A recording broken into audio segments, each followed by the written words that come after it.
오늘 주신 하나님의 말씀 신약성경 누가복음 5장 27절에서 32절까지의 말씀입니다. 계시의 말씀을 읽을 때 하나님의 음성을 들으시기를 바랍니다.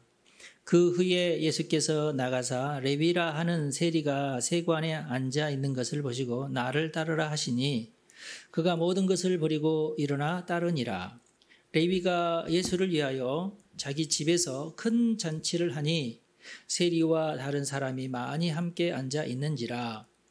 바리새인과 그들의 서기관들이 그 제자들을 비방하여 이르되 너희가 어찌하여 세리와 죄인과 함께 먹고 마시느냐. 예수께서 대답하여 이르시되 건강한 자에게는 의사가 쓸데없고 병든 자에게라야 쓸데있나니 내가 의인을 부르러 온 것이 아니요 죄인을 불러 회개시키러 왔노라. 아멘. 죄인을 부르러 오신 예수님. 이런 제목으로 말씀을 드리겠습니다. 우리 예수님께서 레위가 세관에 앉아있는 것을 보셨어요. 예수님은 세관에 앉아있는 레위를 제자로 삼기를 원하셨습니다. 그래서 예수님께서 레위에게 나를 따라오너라 이렇게 말씀을 하셨어요. 나를 따라오너라. 레위에게만 그런 것은 아니에요. 여러 사람에게 나를 따라오라고 했지만 안 따라간 사람도 있습니다. 그런데 레위는 불이 나게 예수님을 따라갔어요.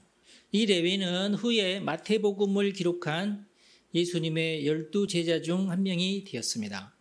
그래서 그는 마태복음에서 자기 입으로 스스로를 세리마태라고 소개를 하였어요. 아마 그가 레위로 알려져 있는데 이건 그가 레위 지파 사람이어서 자기 스스로를 나는 레위라고 했을 것 같고 스스로 자기가 세리인 것이 부끄러워서 자기의 본명을 사용하지 않고 다만 나는 레위다 이렇게 했을지 모릅니다. 물론 이게 제 추측이에요. 주석 어디에도 나오지도 않지만 그러나 이제 그가 회개하고 새 사람이 되었으니 나는 원래 본명이 마태입니다 라고 자신의 본명을 밝혔을지 몰라요. 성경에는 하여튼 레위든지 마태든지 둘 중에 하나로 나옵니다.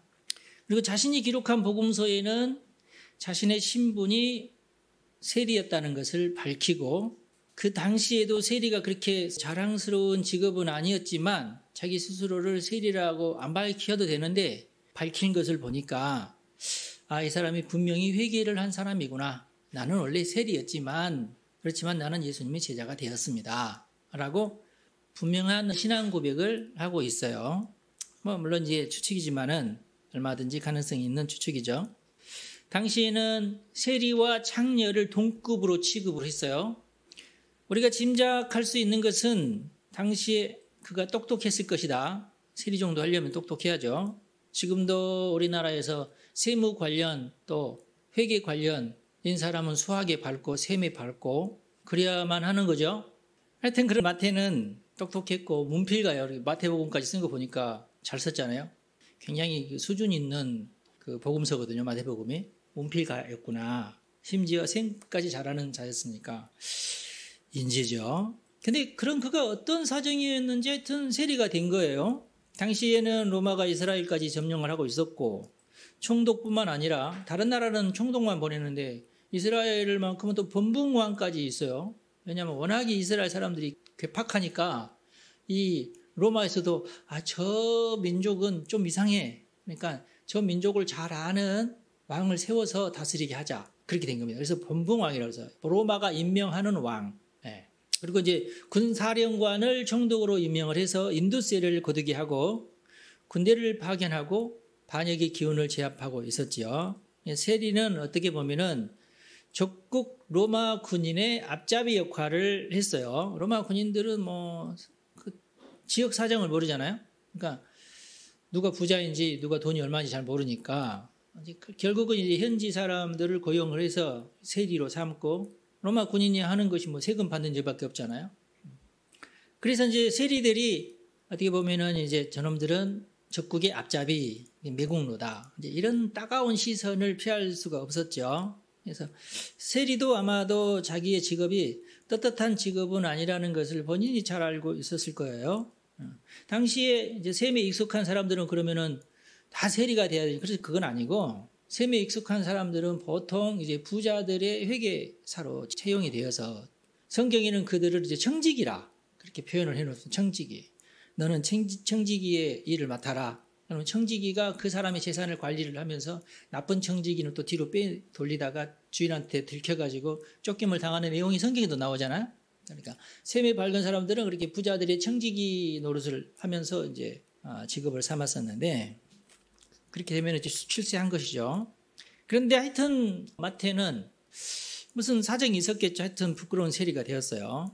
우리가 모르는 집안 사정이 있었을 것이고 또는 어떤 세리를 선택할 수밖에 없는 그런 사정이 있었겠죠. 그렇다고 해서 모든 세리가 다 예수님의 제자가 되는 것은 아니에요. 마태가 제자가 됐다는 얘기죠. 당시 보통 세리들은 동족을 향한 수탈도 빈번했다고 다른 역사적인 기록에 보면 나와 있어요. 세리 삭개오의 고백 중에도 그런 말 있죠. 내가 남의 것을 세리 삭개오는 예수를 믿고도 여전히 세리로 살았어요. 마태같이 예수님의 제자가 돼버린 게 아니라 삭개오는 여전히 나는 세리지만 앞으로도 세리로 살겠지만은 다만 내가 법에서 정한 것 이상의 세금을 걷지 않겠습니다. 그렇게 예수님한테 맹세를 하죠. 그럼 만약에 잘못한 것이 있으면 내가 4배를 갚도록 하겠습니다. 그렇게 또 고백을 하고 그러죠. 근데 당시 이제 보통 세리들은 그렇게 수탈을 하는 그런 짓을 했다고 그래요.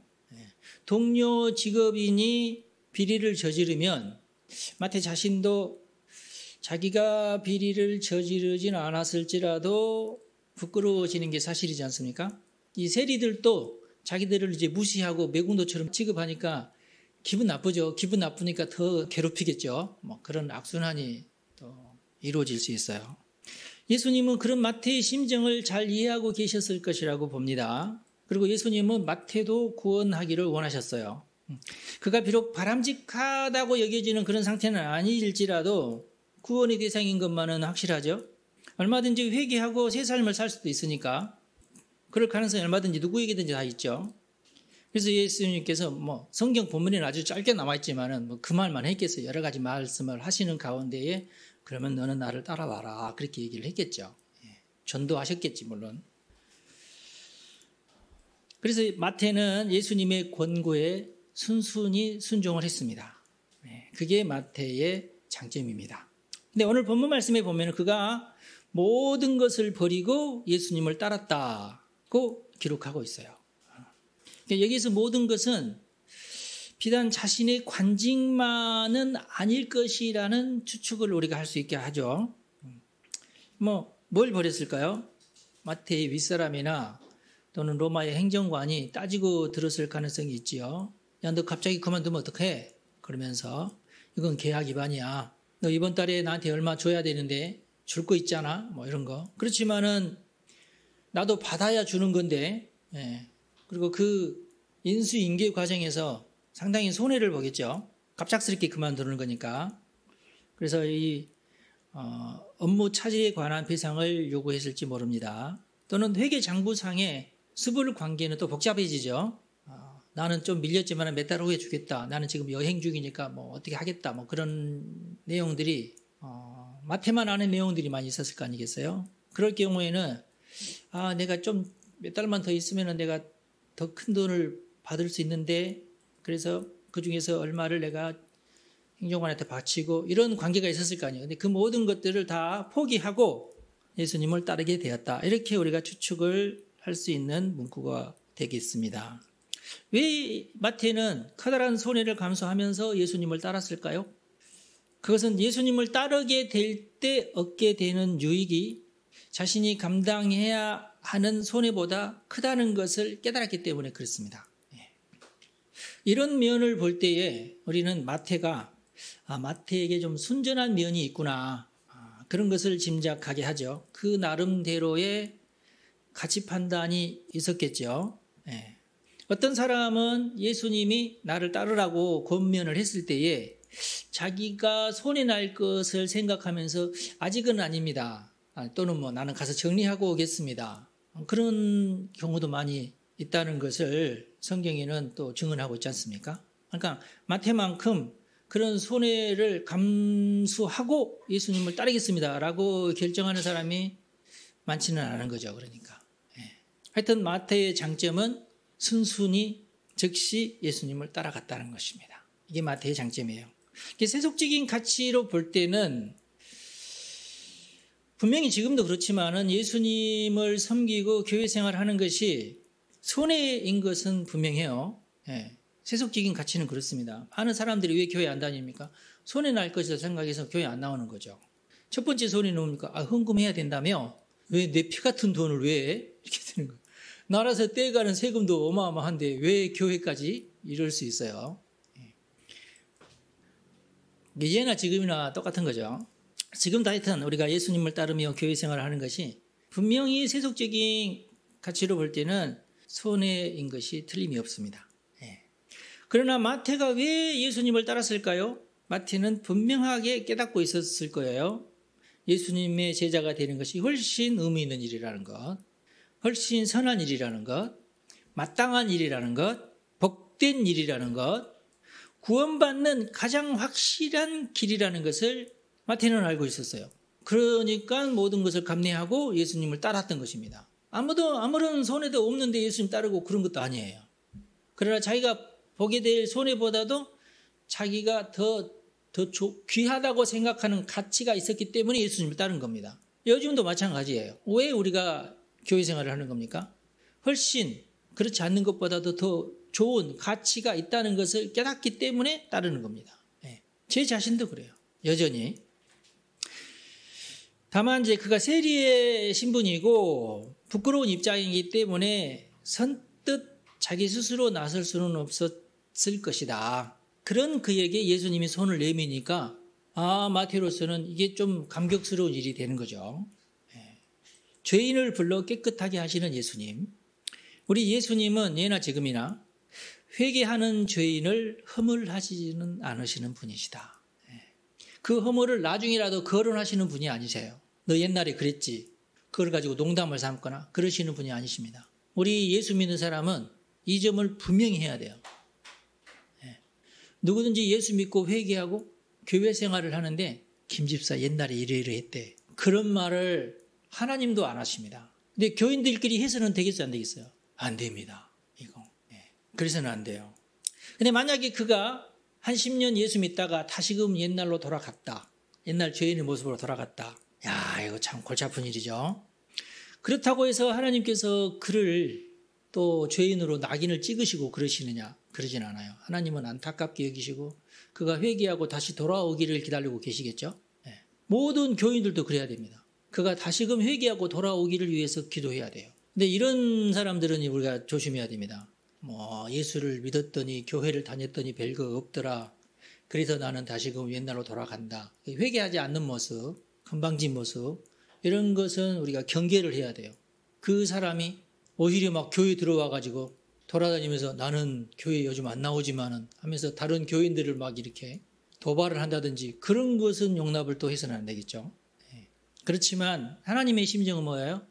그가 과거의 죄로 돌아갔지만 다시금 회개하고 돌아오기를 하나님은 기다리고 계시죠.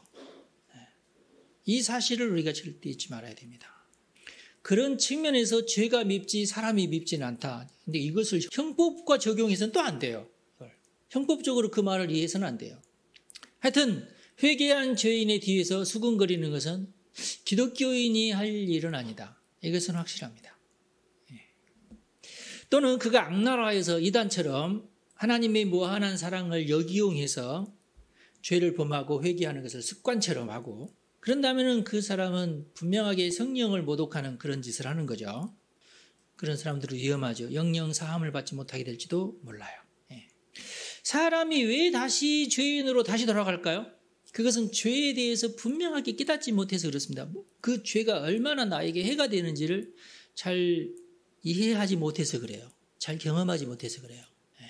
죄는 분명히 죄입니다. 그것이 우리에게 유익이 되지 않고 우리에게 치명적인 거죠.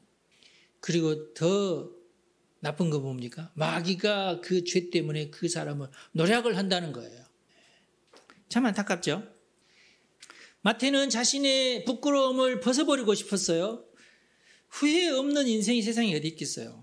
제가 많은 사람들을 만나게 되지만 조금이라도 그 사람의 자신의 속마음을 얘기하기 시작하면은요, 다 후회하는 인생이라는 것을 금방 깨닫게 돼요. 이 사람도 참 힘들고 어려운 삶을 살고 있구나. 과거를 후회하고 있구나. 금방 그런 것이 드러나요. 그냥 안 그런 척하고 살 뿐이에요. 그냥. 근데 이 모든 것을 잘 아시는 예수님께서 이 문제를 해결하기 위해서 오셨고 그것 때문에 십자가를 지신 거예요. 모든 인생이 지고 있는 이 짐, 죄짐이라고 하죠. 우리는 죄의 굴레, 빠져나갈 수 없는 어떤 형편, 회개하는 것도 이게 쉽지가 않잖아. 이게 회개라는 것이 간단하지가 않아. 누군가 도와줘야 돼. 또 마귀가 회개하도록 가만 놔둬요. 오직 예수의 십자가밖에는 답이 없어요. 사실은 모든 인생에게 예수님의 십자가가 모든 인생의 죄를 다 끊어버립니다. 모든 저주를 끊어버려요. 이게 복음입니다. 이게 모든 죄인들에게 주시는 소망의 말씀, 이게 복음이에요. 이게. 어느 누구도 여기에서 벗어날 수가 없어요. 죄악으로 물든 인생은 오직 허무할 뿐입니다. 다른 말로 어떻게 표현할 수가 사실 없어요. 하던 사람들이 이제 세속적인 욕심을 챙기려고 하죠. 발버둥을 칩니다. 우리나라 같은 경우는 어떻습니까? 어떻게든지 아파트를 사야 되는데, 어떻게든지 주식을 사야 되는데, 다들 거기에 지금 온통 신문을 보면 그 말밖에 없죠. 지난 주간에도 어떤 신문 보니까 그래도 강원도 어디, 제주도 어디에서는 집값이 오릅니다. 그런 기사가 났더라고. 근데 댓글이 더 재밌어요. 댓글이. 또 기레기가 이런 기사를 쓴다고 그러면서 지금 부동산 꾼들이 서울 경기에서는 안 되니까 지금 지방으로 갔다. 거기서 또 좀 잘 모르는 사람들을 지금 이렇게 충동을 시켜서 집값을 지금 올리고 있는 세력이 또 있다. 이게 속아 넘어가지 말아야 되는데 하면서 써놨더라고. 그 얘기 들으니까 또 그 양반 말도 맞는 것 같고, 그 양반들이 어떻게든 집값이 오르고 또 올라야지만이 돈을 버는 자들이니까 잘 모르는 사람들을 가먼 이설로 막 속여가지고 그 부추겨서 또 집값 오르는 가격이 또 사기끔 하고 그런. 지금 전혀 그런 분위기가 아닌데도 불구하고 모르는 사람들을 그렇게 충동을 시키는 자들이 여전히 남아있고, 그런 사람들에 의해서 올라가는 집값을 마치 기자들은 여기는 집값이 오르고 있다고 그래서 또 기자들까지 또 나서서 충동질을 하고 있다. 그 얘기를 제가 읽었어요. 모든 인생이 다 그래요. 어떻게든지 나도 한몫 잡아봐야 되겠다. 이런데 아주 그냥 꽂혀 있어요. 그러나 여러분, 세속적인 욕심 이루는 것은 허무할 뿐입니다.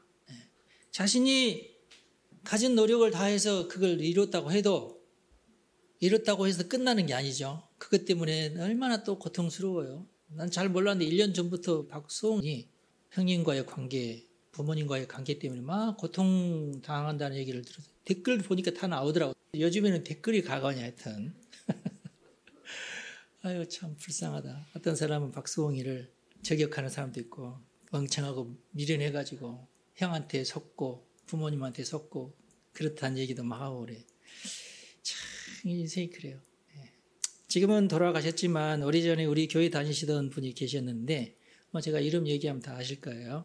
이름 얘기하지는 않고 젊을 때 돈을 많이 버신 분입니다. 그분이 저한테 이제 고백했던 얘기예요. 30대 때는 세일즈 강사였대요. 서울 시내에서. 그분의 재능은 뭐냐면 입에 발린 소리를 잘하는 것이 그분의 그 재능이랄까? 하여튼 좋지 않는 재능이죠. 나중에 고백하기를 자신의 인생 전체가 거짓이었다. 거짓으로 점철된 그런 삶을 나는 살았습니다. 나오지 않는 대학 졸업했다고 속였는데 다들 믿더라는 거예요. 얼마나 그럴듯하게 얘기를 했으면 그랬겠어요. 잊지 않는 캠퍼스 경험들을 여기에서 주워 담고 저기에 주워 담는 여행들 다 자기의 경험으로 만들어가지고 얘기를 하니까 마치 정말 자기가 그 학교에 다닌 것처럼 다들 믿더라는 거예요. 안 다녔는데 대학을 안 나왔는데. 거짓말하는 제주도 제주라고 많은 사람을 속일 수가 있었다고 그래요.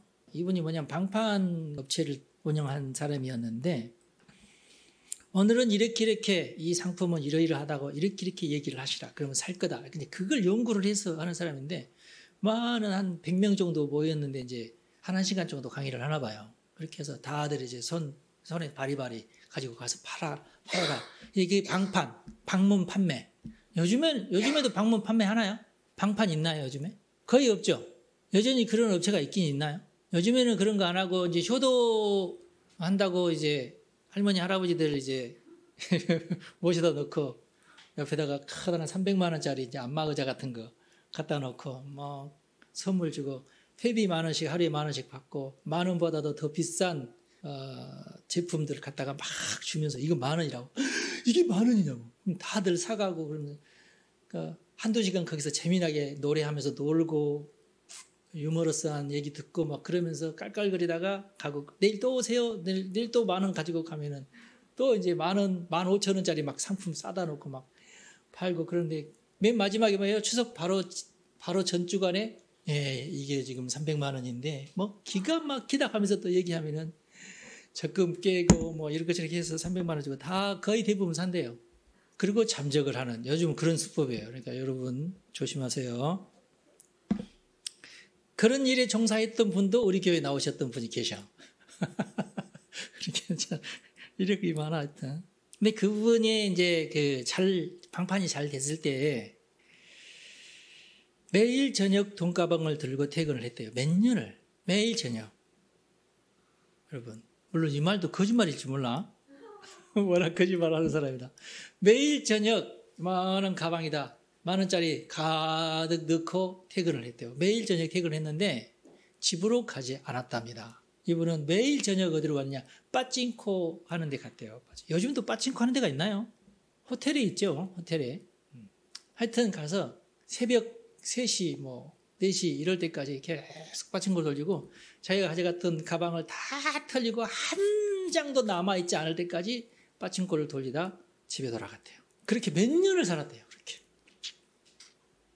더 이상 이제 방판이 이제 먹히지 않는 시즌이 나라에서도 이제 그런 거 이제 제재하고 그러면은 시즌이 끝나잖아요. 더 이상 방판이 통하지 않은 시절이 올 때까지 그렇게 했대요. 근데 어느 순간 그런 일이 안 되더래요.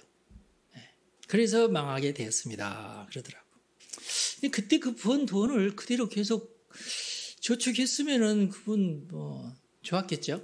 근데 인생이 그렇지가 않아. 모든 인생이 그렇지가 않아. 마음이야 굴뚝 같지만 마귀가 그를 가만두지 않습니다. 그래서 누구든 후회하는 짓을 합니다. 인생이 다 그래요. 어쩌면 마태도 그런 지경 비슷하게 놓였을지 우리는 잘 모르지만 하여튼 자기가 지금 공경에 처해 있었을지도 몰라요.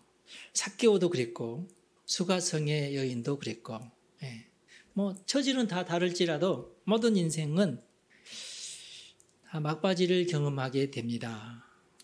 얼굴만 봐서는 그 사람이 공경을 절대 짐작을 못하죠. 모두 선난 섭녀 아닙니까? 그러나 속사정을 들어보면 대부분 절실해요. 외줄 타기 하듯이 아슬아슬하게 하루하루를 살아갑니다. 겉으로는 잘 되는 것 같은데 속사정은 전혀 다릅니다. 아등바등하는 삶은 예나 지금이나 다 똑같은 것 같아요. 거의 비등비등해요.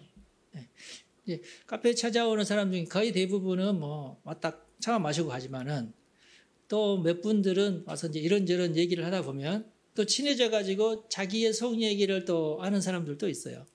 그냥 들어보면 다 거기서 거기에요. 다 나름대로 절실한 것들이 있어요. 인생이 그렇습니다. 그래서 절실한 사람들 많아서 끝까지 이제 자기 이제 신세 한탄하고 그런지는 잘 모르겠지만은 하여튼 들어보면은 자신의 신세 한탄하는 사람들 얘기 들어보면은 다들 비슷비슷해요. 제가 이런 말씀 드리는 이유는 혹시 여러분들도 그러시다면 다들 그러는가 보다 하고 그게 위로가 되지는 않지만은 답은 예수님에게 있다.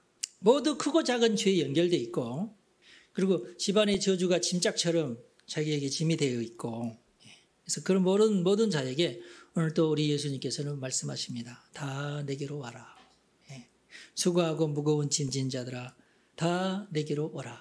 내가 너희를 쉬게 하리라. 나는 마음이 온유하고 겸손하니 나의 멍에를 메고 내게 배우라. 그리하면 너희 마음이 쉼을 얻으리니 이는 내 멍에는 쉽고 내 짐은 가벼움이라. 마태복음 11장에 있는 말씀이죠. 하여튼 오늘 본문에 보면은 마태는 감격하여 그날 저녁에 자기 집에서 큰 잔치를 벌였다고 기록하고 있습니다. 세리 친구들도 많이 초대를 했어요. 그리고 예수님과 예수님의 제자들도 초대를 했습니다. 이게 소문이 나서 바리새인들도 구경을 왔습니다. 바리새인들이 잔치집에 도착했을 때 깜짝 놀랐어요. 온통 세리투성이야. 기분이 몹시 상했어요. 온통 매국노들로 바글바글 하거든요. 애국심이 투철한 바리새인들이 아주 불쾌했습니다. 어찌하여 세리와 죄인들과 함께 식사를 할 수 있단 말이냐? 모두 유구무원인데 예수님께서 말씀을 하셨습니다. 오늘 말씀의 본문에 보면은 예수께서 대답하여 이르시되 건강한 자에게는 의사가 쓸데없고 병든 자에게라야 쓸데있나니 내가 의인을 부르러 온 것이 아니요 죄인을 불러 회개시키러 왔노라. 제가 왜 오늘 또 누가복음 이 말씀이 여러 복음서에 다 있지만 공간복음서에 다 있지만 누가복음서를 선택한 이유는 회개시키러 왔노라 라는 말씀이 누가복음에 있어서 그래요. 회개시키러 왔노라. 죄인을 불러 회개시키러 왔노라. 죄인을 부르러 오신 예수님. 여기 이제 예수님께서 오신 목적이죠. 예수님께서 세상에 오신 목적. 죄인을 부르러 오셨다. 오늘날 우리 많은 기독교인들이 바리새인이 되어버리지 않았나 하는 느낌을 제가 들어요. 간혹가다 그런 느낌을 받습니다. 바리새인들이 되면 전도하기 힘들어져요. 왜냐하면 저 사람 내가 알기로 죄인인데 저 죄인이 예수를 믿기 힘들걸? 이렇게 하면서 전도하기 힘들어지는 그런 현상이 생겨요. 그런데 정작 예수님은 그런 사람들을 전도하러 오셨다고 그렇게 예수님께서 말씀하고 있어요. 여러분 절대 죄인을 볼 때에 알러지 반응을 보이지 마십시오. 구원받을 대상일 뿐입니다. 어쩌다가 죄인이 된 거예요. 모든 인생이 다 그렇습니다. 죄인이 아닌 인생이 없잖아요. 그래도 나는 저 정도는 아니다. 여러분 그렇게 생각하지 마시고 그를 위해서 예수님이 십자가를 지신 거예요. 그에게도 구원의 기회가 있습니다. 다만 회개할 경우. 근데 우리가 막 정죄하듯이 다가가면 회개할 기회도 놓치게 되잖아요. 일단은 우리가 복음으로 다가가야죠. 저 사람은 교회 가자고 하면 길길이 날뛸 거야. 당신이 나를 어떻게 보고 마태같이 순종하면 좋을 텐데. 물론 이제 길길이 날뛰는 사람이 더 많죠. 그렇지만은 마태처럼 순종하는 사람도 있습니다. 우리 예수님도 마태를 비난하거나 마태를 부끄러워하거나 그러지 않으셨어요. 우선은 우리도 그래야 됩니다. 사람을 보고 판단하지 말아야 됩니다. 그 사람이 현재 형편, 그 사람이 소문을 가지고 그 사람을 판단하지는 말아야 돼요. 세상 사람들이나 그렇게 하죠. 우리는 그러지 말아야 됩니다. 그가 죄인이라고 단정하지 말아야 돼요. 우리가 기도하는 것은 그가 회개할 것인지, 그가 순종할 것인지, 그것만 우리가 기도해야 돼요. 다 죄인이니까. 저 사람 착한 거 보니까 예수 믿으면 좋겠다. 여러분, 착한 사람한테도 물론 예수님의 복음 필요하지만은, 그건 그냥 그 사람이 착하다는 것은 그냥 겉모습일 뿐이고, 그 사람은 속은 다 죄인인 거예요. 그냥.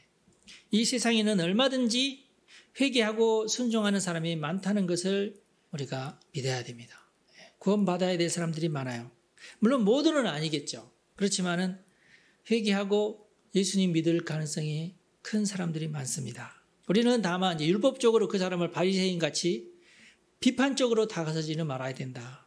온유하고 겸손한 예수님의 모습으로 다가가야 할 줄로 압니다. 우리의 전도 대상은 죄인이지 의인이 우리의 전도 대상이 아니에요. 저 사람은 의로워 보이니까 저 사람은 예수 믿을 수 있겠다. 그게 아니에요. 그가 언제 회개할는지 언제 순종할는지 우리는 모르죠. 그렇지만은 예수님의 마음으로 다가가서 복음을 전해서 그 사람을 구원해야 합니다. 구원받아야 천국 가는 것이고 구원받아야 이 세상에서도 쉼을 얻어요. 이 세상에서도 하나님의 자녀로 살아야 됩니다. 이 세상에서도 더 이상 죄의 유혹에서 벗어나서 죄의 억압에서 벗어나서 죄에서 해방되어서 우리가 살아야 됩니다. 구원받아야 이 세상에서도 행복한 삶을 살고 쉼을 얻는 삶을 살아요. 우리가 이 사실을 잘 깨닫고 하나님 오늘도 나에게 한 영혼 보내주시옵소서 이렇게 기도하면서 살아야 될 줄로 믿습니다. 기도하겠습니다. 하나님 오늘 내게 한 영혼을 보내주시옵소서. 우리는 모두 죄인인 것을 이 시간 고백합니다. 그러나 우리 예수님 죄인을 부르러 오신 것을 다시 한번 기억합니다. 오늘도 죄인을 불러 구원하여 주시옵소서. 자비를 베풀어 주시옵소서. 아버지여 우리를 불쌍히 여기시고 우리의 영혼이 깨어나게 하여 주시옵소서. 아버지여 이 세상에 회개하는 심령을 부어주십시오. 많은 사람이 하나님을 섬기게 도와주십시오. 예수님께서 이 세상에 오신 목적이 무엇인지 우리가 더 깊이 깨닫게 도와주시고 그 목적을 우리도 이루는 삶을 살게 하여 주시옵소서. 우리 주 예수님의 이름으로 기도합니다. 아멘. 여러분 축복합니다.